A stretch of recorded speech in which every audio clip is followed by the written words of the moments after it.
morning, friends.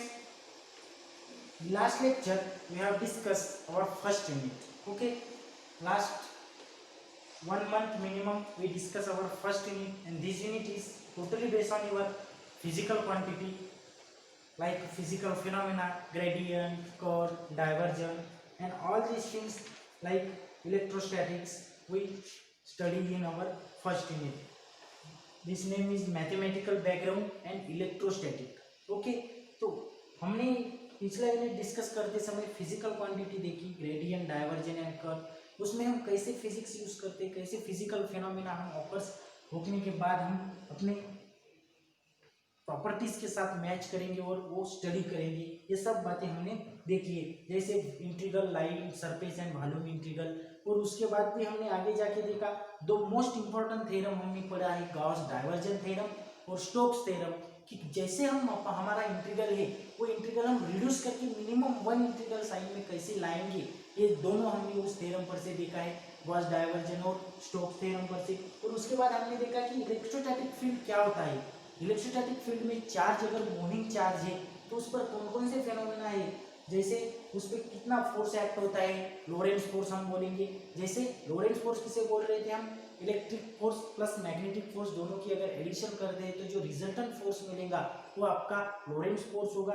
उसके बाद हमने देखा एक मेजर देखा है Ampere's law, amperes force law और एम्पियर्स सर्क्यूटल लॉ. ओके, ये दोनों लॉ हम कहाँ यूज करेंगे, ये सभी बातें हमने डिस्कस किया है. उसके बाद में क्या, दोनों लॉ के अकॉर्डिंग तो हमने देखा कि टोरॉइड कैसे है, सोलेनॉइड कैसे है, उस पर मैग्नेटिक इंडक्शन कितना है आपका, ये सारी बातें हमने फर्स्ट यूनिट में डिस्कस कर ली है. उसके आगे जाके भी हमने न्यूमेरिकल पढ़े थे, कुछ ग्रेडियंट, डाइवर्जन और कर्ल के बारे में जो कुछ न्यूमेरिकल किए थे वो सभी बातें हमने पिछले लेक्चर में डिस्कस की है. वो था इलेक्ट्रोस्टैटिक फोर्स की. इसमें वो इलेक्ट्रोस्टैटिक फील्ड में कैसे सभी बातें हम डिस्कस करेंगे वो हमने देख लिया. अब आपका second unit totally based on your magnetostatic field and Maxwell equation.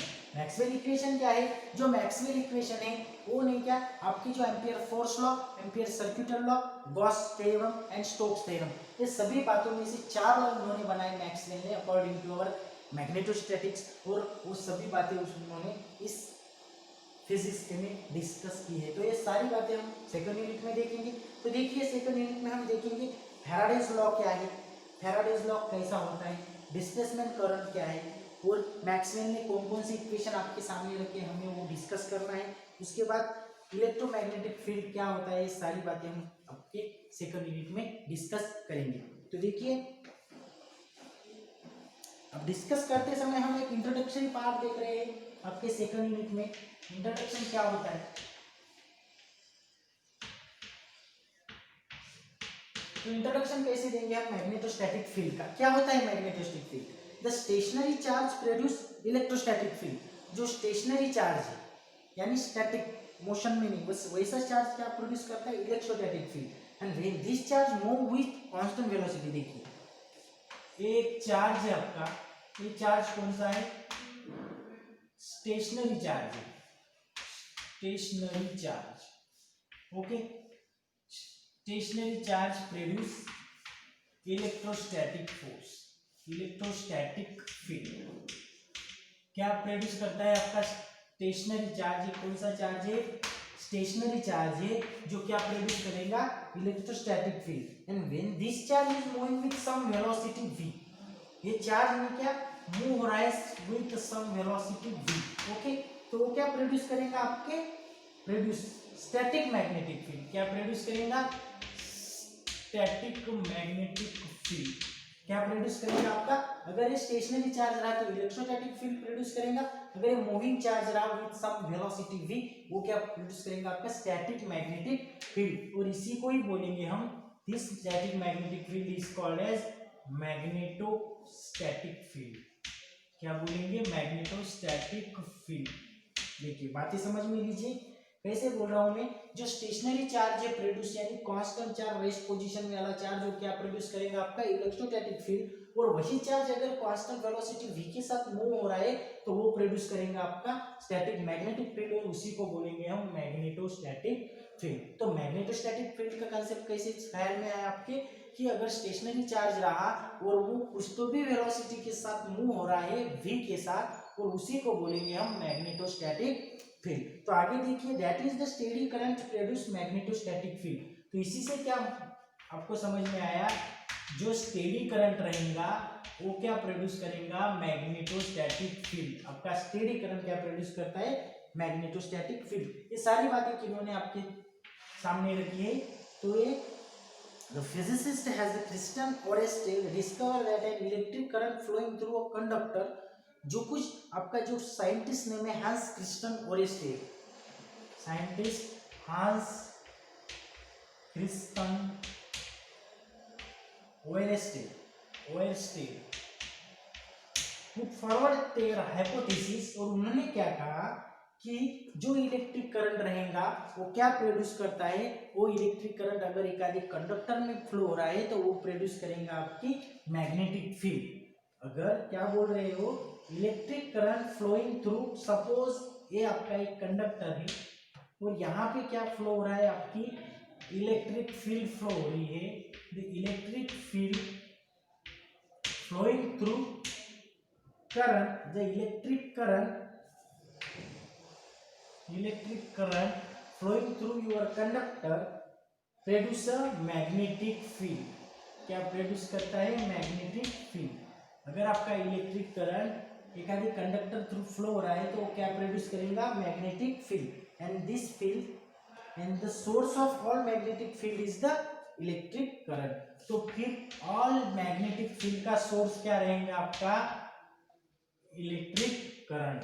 आपके ऑल मैग्नेटिक फील्ड का सोर्स रहेगा इलेक्ट्रिक करंट। ओके, तो आगे देखिए हमने डिस्कस किया stationary charge electrostatic field produce करता है। अगर वही स्टेशनरी चार्ज कुछ वेलोसिटी के साथ मूव होता है तो मैग्नेटोस्टैटिक फील्ड प्रोड्यूस करेंगे और उसी को बोलेंगे मैग्नेटोस्टैटिक फील्ड। और यहाँ से हमको लगा कि अगर स्टेडी करंट है वो क्या प्रोड्यूस करता है, मैग्नेटोस्टैटिक फील्ड। और आपके जो एक साइंटिस्ट है हांस ओरेस्टेल, इन्होंने क्या कहा था कि अगर इलेक्ट्रिक करंट एक आधे कंडक्टर में मूव हो रहा है तो वो क्या प्रोड्यूस करेगा, आपकी मैग्नेटिक फील्ड।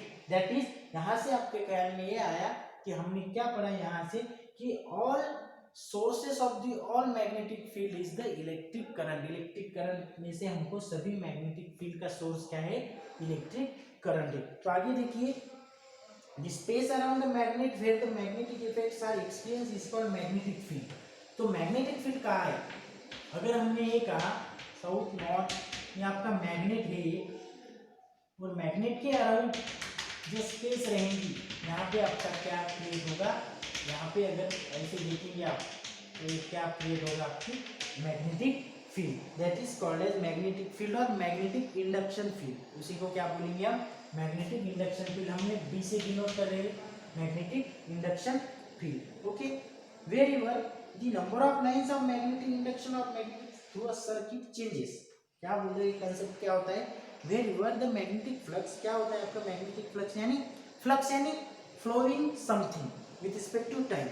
तो देखिए, the magnetic induction can be defined in term of lines of induction whenever the number of lines of magnetic induction or magnetic flux through a circuit changes। देखिए, अगर number of lines flowing through a circuit, number of lines of magnetic flux flowing through a circuit changes and it is produce an induced EMF। क्या produce होता है वहां पर, induce EMF। देखिए, अगर एक आधा सर्किट दिया है आपको और इस सर्किट में जो आपकी फ्लोइंग लाइन है magnetic flux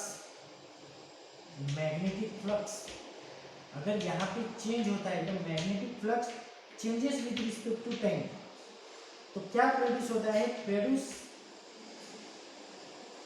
and induce EMF। क्या प्रोड्यूस होता है, इंड्यूस EMF, इलेक्ट्रोमोटिव फोर्स वहां पे प्रोड्यूस होता है। कहां पर, अगर आपके magnetic flux line changes per unit और changes in your circuit they produce induce EMF। तो देखिए, if the circuit is close circuit then a current flowing through it only for the time the change in magnetic flux continuous. अगर circuit close रहा तो उसमें क्या होगा, आपका current कब तक फ्लो होगा, जब तक आपकी current flows through it only for the time for changing magnetic flux continue. अगर आपका सर्किट क्लोज सर्किट है तो उसमें आपका चार्ज कब तक फ्लो होगा, करंट कब तक फ्लो होगा, जब तक आपकी मैग्नेटिक फ्लक्स लाइन जो है वो कंटिन्यूअस चेंज होती रही तब तक जब तक ये कंटिन्यूअसली चेंज होती जाएंगे आपकी मैग्नेटिक फ्लक्स की वैल्यू, या मैग्नेटिक फ्लक्स जब तक कंटिन्यूअसली चेंज होते जाएगा तब तक आपके इसमें करंट प्रोड्यूस रहेगा। अगर ये कंटिन्यूअसली ये चेंज होना क्लोज हो गया तो आपकी इसमें करंट फ्लो होना भी क्लोज हो जाएगा। देखिए एक बात समझिए, हमने कहाँ डिस्कस किया था, आपकी जो ग्रेडियंट है ना वहाँ पर डिस्कस किया था कि अगर तब तक लाइन फ्लो जब तक चेंज नहीं होगी तब तक आपको फोर्स नहीं मिलेगा। वही इसमें है कि अगर जब तक आपकी मैग्नेटिक फ्लक्स कंटिन्यूअसली चेंज होते जाएगा तब तक आपको करंट मिलेगा, जब तक जिस टाइम पर ये रुक गया है वहाँ पर आपको करंट मिलना बंद हो जाएगा। तो ये आपका इंट्रोडक्टरी पार्ट था कि अगर इलेक्ट्रोस्टैटिक फील्ड से क्या होता है, मैग्नेटोस्टैटिक फील्ड क्या है।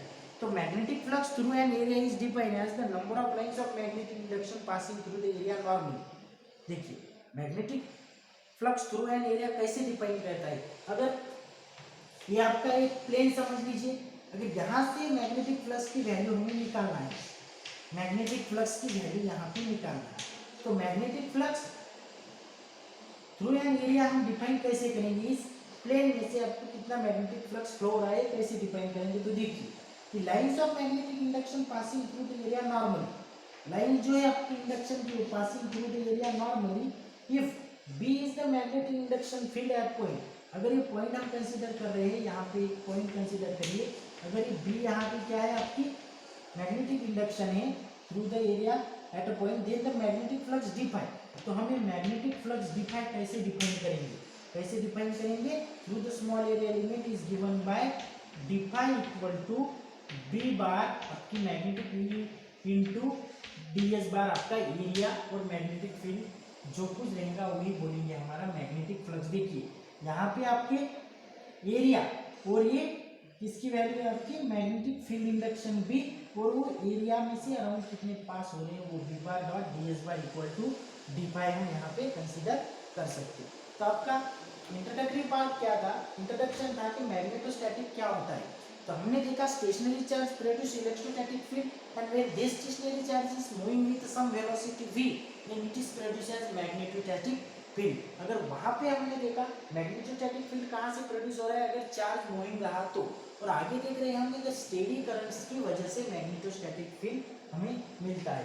तो अकॉर्डिंग टू दिस क्या बोल रहे हैं हम, अगर एक आधा कंडक्टर है उसमें इलेक्ट्रिक करंट फ्लो हो रहा है तो वही हमको क्या प्रोड्यूस देगा मैग्नेटिक फील्ड। अब जब तक मैग्नेटिक फील्ड हमको मिलेंगी कब तक मिलेंगी, जब हम एक आधा करंट एलिमेंट उस कंडक्टर में से पासिंग करेंगे तब। और हमने मैग्नेटिक फ्लक्स का कंसेप्ट देखा है कि मैग्नेटिक फ्लक्स का कंसेप्ट अकॉर्डिंग टू क्या हो रहा है, जब तक मैग्नेटिक फ्लक्स उस कंडक्टर में हम कंटिन्यूअसली फ्लो होता जाएगा तब तक हमको इलेक्ट्रिक करंट मिलेगा, ये हमारा। और आखिरी में देखा हमने कि मैग्नेटिक इंडक्शन इन एरिया कैसे डिफाइन करेंगे, तो D five equal to B bar dot D S bar हम डिफाइन करेंगे। तो आपका इंट्रोडक्शन पार्ट इतना ही था आज के लेक्चर में कि मैग्नेटोस्टैटिक क्या होता है, और मैक्सवेल इक्वेशन हम आगे पढ़ेंगे। जब आप आगे जाएंगे तो अगले लेक्चर में हम फैराडेज लॉ, इंटीग्रल फॉर्म, ये सारी बातें कैसे हम डिस्कस करेंगे। डिफरेंशियल फॉर्म क्या होता है फैराडेज लॉ का, displacement current, Maxwell four equation, ये सभी बातें, इलेक्ट्रोमैग्नेटिक वेव, ये सारी बातें हम इस यूनिट में आगे जाके डिस्कस करेंगे। तो यूनिट सेकंड आपका आज से स्टार्ट हो गया। प्लीज़ बुक आगे रखिए, सेवानी सर का फिजिक्स का बुक है, या आपके पास जो कुछ नव प्रकाशन या जो कुछ अनदर पब्लिकेशन की बुक अवेलेबल होगी वो आगे रखिए, और वीडियो देखते जाइए। आपका मिनिमम 50% सिलेबस होता आ गया है पूरे इसमें। तो देखिए हमारे फिजिक्स के तो मिनिमम मुझे लगता है 4-5 यूनिट खत्म हो गए हैं आज तक, तो एक सेकंड यूनिट हम स्टार्ट कर चुके हैं आज। तो कल से हम रेगुलरली इसे स्टार्ट या रेगुलरली इस वे से हम जाएंगे। Thank you.